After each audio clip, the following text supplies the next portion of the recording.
Hi, yeah. I'm James Court. I'm the principal engineer for our network cloud platform within BT Group. As a trusted provider of critical national infrastructure in the UK, we have a commitment to constantly look forward and to see what our customers' needs are for tomorrow. They're constantly relying on us every minute of every day for what they use. But sometimes it's nice to look back at what we've achieved. So when best to do it in autumn and what we've achieved over the summer. So to start with, Wembley Stadium. Wembley is one of the major sports stadiums in the UK. We were lucky enough as the sponsor of Wembley Stadium to be part of the Oasis reunion. I don't know if anyone was lucky enough to see Oasis. I personally wasn't. But across the duration of the time that Wembley was used for Oasis, every night we had a sellout crowd there of 90,000 people, producing a whopping 33.5 terabytes of data across our mobile network. For anyone that doesn't realize, EE is actually powered by BT. So we're made up of multiple brands. The ones I'm going to talk about today and refer to predominantly will be EE and BT. Another big event that happened through the summer is the SailGP event on the south coast of the UK. You'll notice here I refer to data points rather than actual throughput on the network. The significance here was this was the first time we used 5G slicing to simultaneously provide access for mission-critical data alongside the public data. So we were taking telemetry or supporting telemetry from the boats, as well as providing point-of-sale emergency services, because things go wrong for people when they're at events, but also just day-to-day, people streaming, people uploading stuff.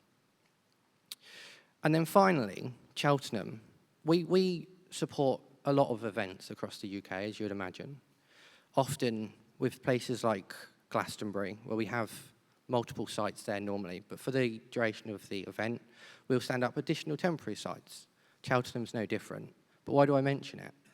Last year, across the 220,000-ish visitors to the festival or to the event, they only produced about 20 terabytes of data across the duration. This year, that nearly doubled to 38.2 terabytes. So that just shows some of the demand that we face every day across the network. But why do I mention that here? As you probably already guessed, all of this is underpinned by an OpenStack or an open source infrastructure cloud platform on-prem. When I was talking to Alison and the organizers about what to present today, one of the other things she asked me to talk about was regional trends. I thought, well, where do I start? So I thought the only sensible place to start would be to create a buzzword bingo form for you guys to fill out. We've spoken about digital sovereignty and AI adoption, but one of the things that we're also trying to do, as well as protect our data, provide that service that our customers need, protect their data, we're also trying to flip that security on its head and look at how we can use that as an opportunity to continue to improve that service for our customers. How can we scale the compute? How can we scale the cloud to take it to the right places to give the right service? You may have seen some of our adverts around augmented and virtual reality at sports events. All that's enabled by putting the right infrastructure in the right places. Another big part of this is sustainability and modernization of infrastructure. Across most of the telecoms industry, there's still a lot of legacy around the traditional infrastructure. As all telecoms companies around the world are doing, as we shut that down, that's going to put more and more demand onto our cloud infrastructure. But the other thing that Alison mentioned to me was actually what you guys really are interested in is what we've actually built, the technology. So let's focus on that for a minute. When we set out building this infrastructure, one of the big drivers was the launch of 5G. Obviously, with 5G comes an architecture that's cloud native. We needed an infrastructure that could support the immediate requirement that we were trying to build, but also support us through that demand that I've tried to demonstrate today. How do we evolve? How do we continue to make the new services available? How do we adapt to the data sovereignty, the compliance? One of the big things that I didn't mention on the previous slide on compliance was in the UK at the moment, a big thing that we're up against is the Telecom Security Act. It drives a huge amount of really good change into the industry to make sure that we get that resilience that we talked about earlier, but also maintain that security. So what do we build? When we started, we were building an OpenStack cloud. We use the canonical charmed OpenStack capabilities. So we make use of bare metal infrastructure provisioning, which predominantly is MAS, but starting to include metal cubed as well. We make use of Juju in order to do cloud orchestration for that deployment.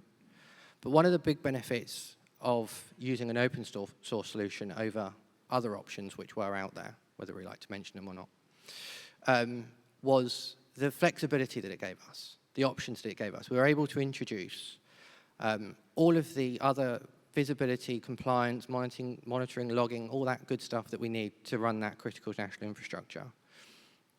We were able to develop our own tools to provision clouds even faster. My team is a relatively small team in BT. We're only about 50 people, which sounds a lot, but in the size organisation we are, it's small.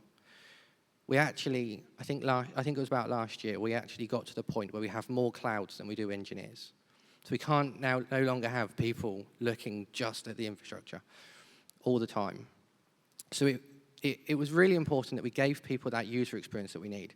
So many people just go and put their credit card details into AWS or Amazon and start building VMs. But people realize that they want that experience. So we've built our private cloud infrastructure to make sure that they've got that capability. It means that I don't need to know how to build a 5G network, but I can build some infrastructure that can host it and be performant. That's all well and good, but we've built it. I often get asked, well, how do you evolve it? What have you actually done?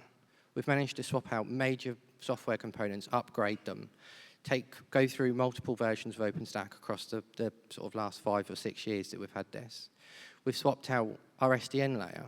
So we've moved from a less open source, wasn't completely closed source version, to OVN. And the benefits that we're seeing from that has been huge. And we've done that whilst maintaining that #1 network capability.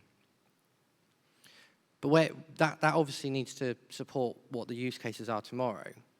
So that's where we're now being able to introduce a cluster as a service or a Kubernetes capability. We want to keep giving that same user experience, same performance, but within the same infrastructure. We need to be able to scale that infrastructure to be able to put it in the right place. There's no more point me having to put a full-size data center right out at the edge, because that's no use to anyone. So we're now exploring Rancher, RKE2 to build that capability. So that's probably enough from me. So I'll finish off by just saying one of the things that we learned quite quickly on this journey has been, in order to build something that's scalable and future-proof, something that can continue to meet those demands, it's been really important to work with our vendors. This isn't everyone. This isn't all of our vendors, obviously. You can imagine a company our size, there's loads. But from an open source perspective, Canonical helped us start that journey.